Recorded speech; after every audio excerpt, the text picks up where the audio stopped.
അപ്പം നമ്മളിന്ന് ഡിസ്കസ് ചെയ്യാൻ പോകുന്ന ടോപ്പിക് എന്ന് പറയുന്നത് ന്യൂറൽ നെറ്റ്വർക്ക്സ് ആണ്. അതിൻ്റെ ജസ്റ്റ് ഒരു ബേസിക്സ് ആണ് പറയുന്നത്. ന്യൂറൽ നെറ്റ്വർക്ക്സിനെ പറ്റി പറയുകയാണെങ്കിൽ ആദ്യം തന്നെ നമ്മൾ AI പറ്റി പറയണം.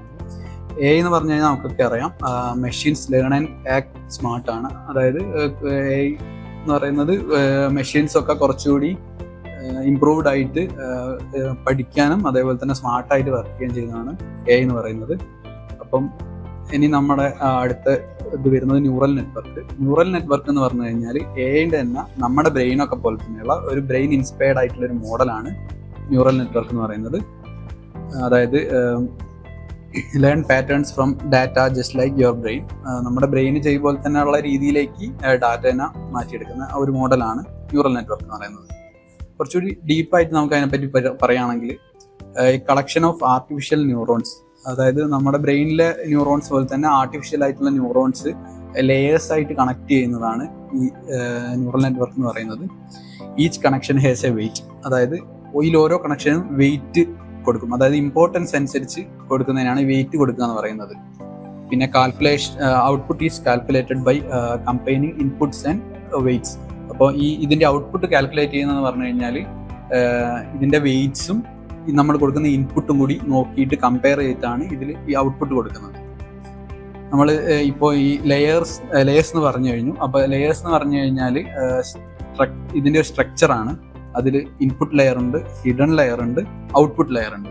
ഇൻപുട്ട് ലെയർ എന്ന് പറഞ്ഞു കഴിഞ്ഞാൽ പ്രോ ആയിട്ടുള്ള ഡാറ്റ, അതായത് ഇപ്പോൾ നമ്മളൊരു ഇമേജ് റെക്കഗ്നേഷനാണ് കൊടുക്കുന്നത് വെച്ചാൽ ഇമേജ് എടുക്കുന്ന അതിൻ്റെ ഒരു വിൻഡോ പോലെ അതിൻ്റെ ഓപ്പണിംഗ് ഫസ്റ്റ് ചെയ്യുന്നൊരു ഇതാണ് ഈ ഇൻപുട്ട് ലെയർ എന്ന് പറയുന്നത്. ഇൻപുട്ട് ലെയറിലെ ഡാറ്റ ഈ ഹിഡൻ ലെയറിലേക്ക് പോകും. ഹിഡൻ ലെയറിലാണ് ഇതിൻ്റെ പ്രോസസ്സിംഗ് ഒക്കെ നടക്കുന്നത്. അതായത് ഇപ്പോൾ ഒരു ഇമേജ് കൊടുക്കുകയാണെങ്കിൽ ഇമേജിൻ്റെ ആദ്യത്തെ ഘട്ടത്തിൽ ഇൻപുട്ടിൽ വരുന്നത് നേരത്തെ ഇമേജ് ജസ്റ്റ് ഉള്ളോട്ട് ഔട്ട്പുട്ടിലേക്ക് മീൻസ് ഹിഡനിലേക്ക് കൊടുക്കും. ഹിഡനിൽ ഇതിൻ്റെ വിഡ്ത്തും കാര്യങ്ങളും എല്ലാം ഷേപ്പും കാര്യങ്ങളൊക്കെ നോക്കും. അങ്ങനെ ആ ഒരു സ്ഥലത്താണ് ഇതിൻ്റെ ബാക്കി പ്രോസസ്സിങ് മാത്തമാറ്റിക്കലായിട്ടുള്ളതും ആക്ടിവേഷൻ ആയിട്ടുള്ള എല്ലാ പ്രോസസ്സും നടക്കുന്നത് ഈ ഒരു ഘട്ടത്തിലാണ്. അത് കഴിഞ്ഞിട്ട് ഔട്ട്പുട്ട് ലെയറിലേക്ക് കൊടുക്കും. അതിലാണ് ഇതിൻ്റെ ഒരു ഫൈനൽ പ്രഡിക്ഷൻ വരുന്നത്. അതായത് നമ്മളിപ്പോൾ ഒരു ഇമേജ് കൊടുത്തതെന്ന് വെച്ച് കഴിഞ്ഞാൽ അതൊരു കാറ്റാണോ അല്ലെ ഡോഗ് ആണോ എന്നൊക്കെ തീരുമാനിച്ചിട്ട് അവസാനം കൊടുക്കുന്ന ഒരു ഏരിയയാണ് ഈ പറയുന്ന ഔട്ട്പുട്ട് ലെയർ എന്ന് പറയുന്നത്. ഇനി ഇതെങ്ങനെ വർക്ക് ചെയ്യുന്നത് നമുക്ക് നോക്കാം. വർക്ക് ചെയ്യുന്നത് അതിനൊരു 5 സ്റ്റെപ്പാണുള്ളത്. ഫസ്റ്റിലത്താണ് ഫോർവേഡ് പ്രൊപ്പഗേഷൻ. ഫോർവേഡ് പ്രൊപ്പഗേഷൻ എന്ന് പറഞ്ഞു കഴിഞ്ഞാൽ നമ്മൾ ഈ പറഞ്ഞ പോലെ തന്നെ ലെയർ, ഈ ഇൻപുട്ട് ലെയർ ടു ഈ ഔട്ട്പുട്ടിലേക്ക് പോകുന്ന ഈ ഒരു പ്രോസസ്സിനെയാണ് ഈ ഫോർവേഡ് പ്രൊപ്പഗേഷൻ എന്ന് പറയുന്നത്. അടുത്തത് ആക്റ്റീവ് ഫംഗ്ഷൻ എന്ന് പറഞ്ഞു കഴിഞ്ഞാൽ ന്യൂറോൺ ആക്റ്റീവ് ആവുന്ന അതായത് നമ്മൾ ഒരു സാധനം കൊടുത്തു കഴിഞ്ഞാൽ ന്യൂറോൺ ആക്റ്റീവ് ആവണോ വേണ്ടയോ എന്ന് പറയുന്നതാണ് ഈ പറയുന്ന ആക്റ്റീവ് ഫംഗ്ഷൻ എന്ന് പറയുന്നത്. അതായത് ഇപ്പോൾ ഒരു അതൊരു കണ്ണ് പോലത്തെ ഒരു സാധനം കൊടുത്തു കഴിഞ്ഞാൽ അത് മനസ്സിലാക്കിയിട്ട് കണ്ണാണ് ഫയർ ചെയ്യുന്ന ന്യൂറോൺ ഫയർ ചെയ്യുന്നതിനെ പറയുന്നതാണ് ഈ ആക്ടിവേഷൻ. അതായത് ഇത് മനസ്സിലാക്കിയിട്ട് അതാണെന്ന് ഫയർ ചെയ്യുന്നത്. ജസ്റ്റ് അതേ ഉള്ളൂ.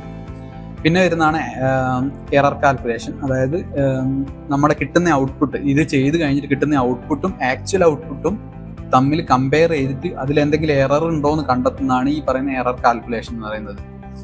പിന്നെയുള്ള ബാക്ക് പ്രൊപ്പഗേഷൻ എന്ന് പറഞ്ഞു കഴിഞ്ഞാൽ ഈ എന്തെങ്കിലും അഥവാ എറർ വന്നിട്ടുണ്ടെങ്കിൽ ഈ വെയിറ്റ്സ് എന്ന് പറഞ്ഞാൽ ഇമ്പോർട്ടൻസ് ഈ വെയിറ്റ്സിന്റെ അഡ്ജസ്റ്റ്മെന്റ് അങ്ങോട്ടും ഇങ്ങോട്ടും മാറ്റാൻ വേണമെങ്കിൽ അതാണ് ഈ മീൻസ് ബാക്ക് പ്രൊപ്പഗേഷൻ എന്ന് പറയുന്നത്.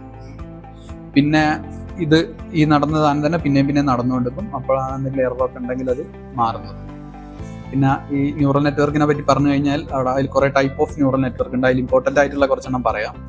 അതിൽ ആദ്യത്തെ വരുന്നതാണ് ഫീഡ് ഫോർവേഡ് ന്യൂറൽ നെറ്റ്വർക്ക് എന്ന് പറയുന്നത്. അതായത് ബേസിക് ആയിട്ടുള്ള ഒരു ന്യൂറൽ നെറ്റ്വർക്ക് മോഡലാണത്.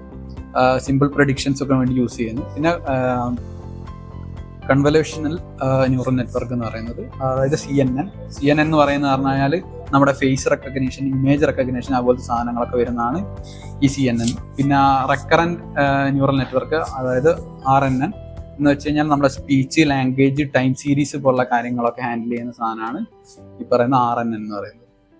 പിന്നെ നമ്മുടെ ഇതിൻ്റെ അപ്ലിക്കേഷൻസ് എങ്ങനെയാണ് വരുന്നത് നോക്കിക്കഴിഞ്ഞാൽ അതിന് ഏറ്റവും ബെസ്റ്റ് എക്സാമ്പിൾസ് പറയുകയാണെങ്കിൽ ഫേസ്, സ്പീച്ച് റെക്കഗ്നീഷൻ ഒക്കെ വരുന്നത് ഇതിൻ്റെ ഒരു അപ്ലിക്കേഷൻ വൈസ് ആയിട്ടുള്ളതാണ്.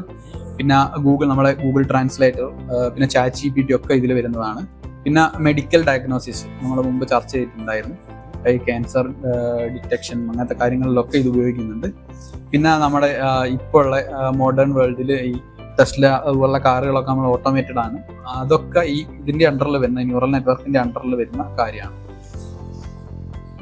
അപ്പോൾ ഇതിന്റെ ഒരു അഡ്വാൻറ്റേജും ലിമിറ്റേഷനും പറയുകയാണെങ്കിൽ, ഇതിന്റെ ഏറ്റവും വലിയ അഡ്വാൻറ്റേജ് എന്ന് പറഞ്ഞു കഴിഞ്ഞാൽ കോംപ്ലക്സ് ആയിട്ടുള്ള പാറ്റേൺസ് ഒക്കെ ഈസി ആയിട്ട് ലേൺ ചെയ്തിട്ട് ആക്യുറേറ്റ് ആയിട്ടുള്ള റിസൾട്ട് കാര്യങ്ങൾ നമുക്ക് കിട്ടുന്നതാണ് ഇതിന്റെ ഏറ്റവും അഡ്വാൻറ്റേജ് എന്ന് പറയുന്നത്. പിന്നെ ഇതിനൊക്കെ ലിമിറ്റേഷൻ എന്ന് പറയുകയാണെങ്കിലും ചെറിയ ലിമിറ്റേഷൻസ് ഉണ്ട്. അതായത് ഇതിന് വലിയ ഹ്യൂജ് ഡാറ്റ വേണം. ഹ്യൂജ് ഡാറ്റ എന്നാണ് നമ്മളിത് കണ്ടെത്തുന്നത്. പിന്നെ എക്സ്പെൻസീവ് കമ്പ്യൂട്ടേഷൻ ആണിത്.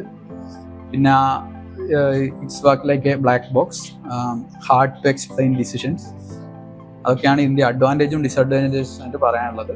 പിന്നെ ഇതൊരു കൺക്ലൂഡ് ചെയ്ത് പറയുകയാണെങ്കിൽ, ന്യൂറൽ നെറ്റ്വർക്ക് എന്ന് പറഞ്ഞു കഴിഞ്ഞാൽ നമ്മുടെ മോഡേൺ AI സിസ്റ്റത്തിന്റെ തന്നെ ബാക്ക് ബോൺ ആയിട്ടുള്ളൊരു കാര്യമാണ്. പിന്നെ നമ്മുടെ ഹ്യൂമൻ ബ്രെയിൻ, നമ്മൾ ഓൾറെഡി പറഞ്ഞു കഴിഞ്ഞു, ഹ്യൂമൻ ബ്രെയിൻ പോലെ തന്നെ ലെയർ ആയിട്ട് കാര്യങ്ങൾ ചെയ്യുന്നതാണ് ഈ ന്യൂറൽ നെറ്റ്വർക്ക് എന്ന് പറയുന്നത്. അതൊരു ഹ്യൂമൻ ബ്രെയിനിനെ ഇൻസ്പയർഡ് ആയിട്ടുള്ള കാര്യമാണ്. അത് പൂർണ്ണമായും അതിൻ്റെ വളർച്ച കഴിഞ്ഞിട്ടില്ല. സ്റ്റിൽ അതിൻ്റെ മുകളിലോട്ടുള്ള കാര്യങ്ങളൊക്കെ റിസർച്ച് ചെയ്തുകൊണ്ടിരിക്കുകയാണ്. പിന്നെ ഇതിൻ്റെ ഫ്യൂച്ചർ എന്ന് പറഞ്ഞു കഴിഞ്ഞാൽ നമുക്കറിയാം, AI തന്നെ ഇപ്പം AIൻ്റെ ഫ്യൂച്ചർ നമുക്ക് നോക്കിയാൽ തന്നെ അറിയാം. ഭാവിയിലേക്ക് AI വളരെ അത്രയും അത്യാവശ്യമായിട്ടുള്ള കാര്യമായി വരും. അതുപോലെ തന്നെ ന്യൂറൽ നെറ്റ്വർക്കും അത്ര തന്നെ ഇമ്പോർട്ടൻസ് ഉള്ള, അത്രയും അതിൻ്റെ അപ്പുറം ഇമ്പോർട്ടൻസ് ഉള്ള ഒരു കാര്യമാണ്. മോർ ട്രാൻസ്പെറൻ്റ് ആവും, ഫാസ്റ്റർ ആവും. നമ്മുടെ എല്ലാ ഡെയിലി ലൈഫിൽ വരെ യൂസ് ചെയ്യുന്ന രീതിയിലേക്ക് ന്യൂറൽ നെറ്റ്വർക്ക് മാറും. അപ്പോൾ അതാണ് എൻ്റെ ടോപ്പിക്ക്.